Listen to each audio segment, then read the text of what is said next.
আচ্ছা, এই ম্যাথটা অ্যাকচুয়ালি সলিড মেকানিক্সের বদলে বলা যায় এটা অ্যানালিটিক্যাল মেকানিক্সের ম্যাথ। এটা হচ্ছে এই মেম্বারগুলোর ফোর্স বের করা লাগবে। ফোর্স বের করে আমরা যদি এরিয়া দিয়ে ভাগ দিই তাহলে হচ্ছে আমরা স্ট্রেস পেয়ে যাব। এখন কোন কোন মেম্বার বিই অ্যান্ড সিএফ, এখন চিত্রে বিই আর সিএফ যদি দেখি বোঝা যায় যে এই দুটো অ্যাকচুয়ালি একটা টু ফোর্স মেম্বার।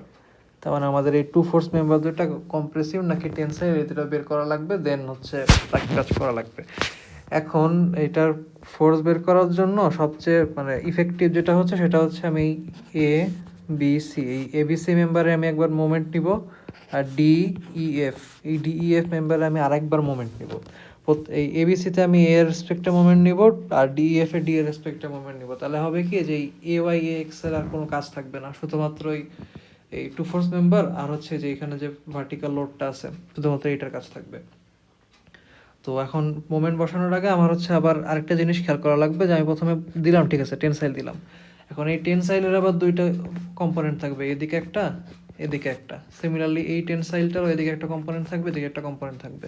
এখন এই কম্পোনেন্টগুলো আবার এ পয়েন্ট দিয়ে যাচ্ছে, সুতরাং মানে এদের আর কি কোনো কন্ট্রিবিউশন থাকবে না মোমেন্টে।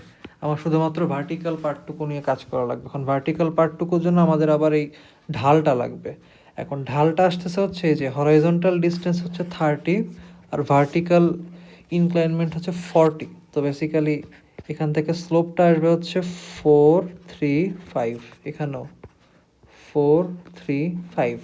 তার মানে বেসিক্যালি এই বরাবর যেটা আসবে সেটা হবে এফ বিই ইন্টু 4/5, আর এইখানে আসতে মানে এফ বিই ইন্টু 4/5। এখন আমি যদি এর রেসপেক্টে মোমেন্ট বসাই তাহলে আসবে হচ্ছে যে এই 4/5 এফ বিই, এটার সাথে ডিস্টেন্সটা হবে হচ্ছে 45 ইঞ্চ, তাহলে ইন্টু 45 প্লাস 4/5 এফ সিএফ, এটার সাথে ডিস্টেন্সটা হবে 30 অ্যান্ড 45, তাহলে 75। এবং এই যে 480 প্লাস 480, তার সাথে ডিস্টেন্সটা আবার এই 45 আর 30 75 ইজ ইকুয়াল টু 0। এটা হচ্ছে 1 নং সমীকরণ।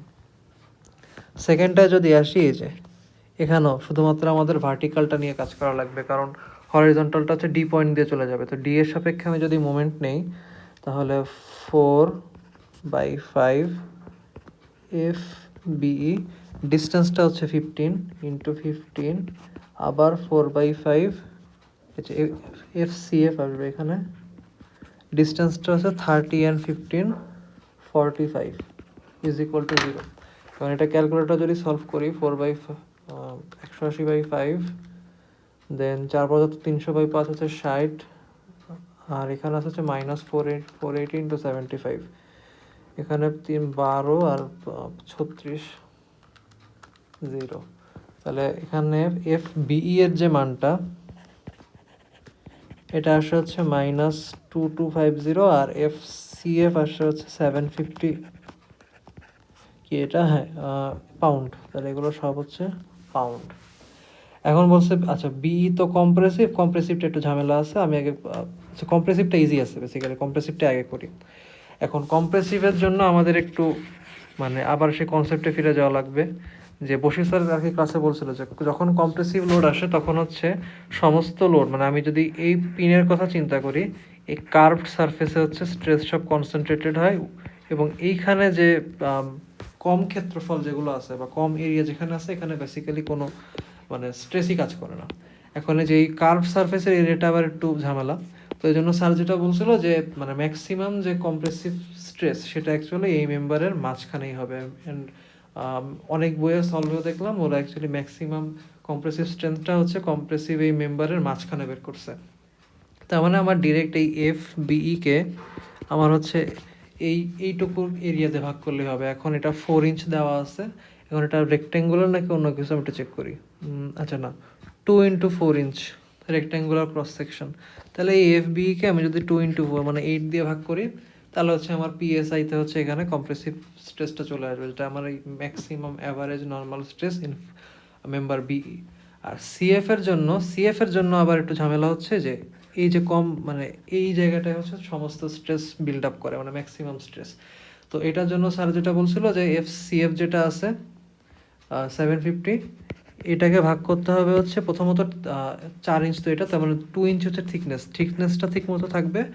আর আর উইডথের জায়গায় উইডথ থেকে বেসিক্যালি ডায়ামিটারটা বিয়োগ হবে। ডায়ামিটার কত ছিল এখানে, 1/2 ইঞ্চ ডায়ামিটার, তার মানে বেসিক্যালি 0.5 বিয়োগ হবে, তাহলে 7। তাহলে 750কে আমি যদি 7 দিয়ে ভাগ করি তাহলে হচ্ছে আমার maximum average normal stress in member CF চলে আসবে।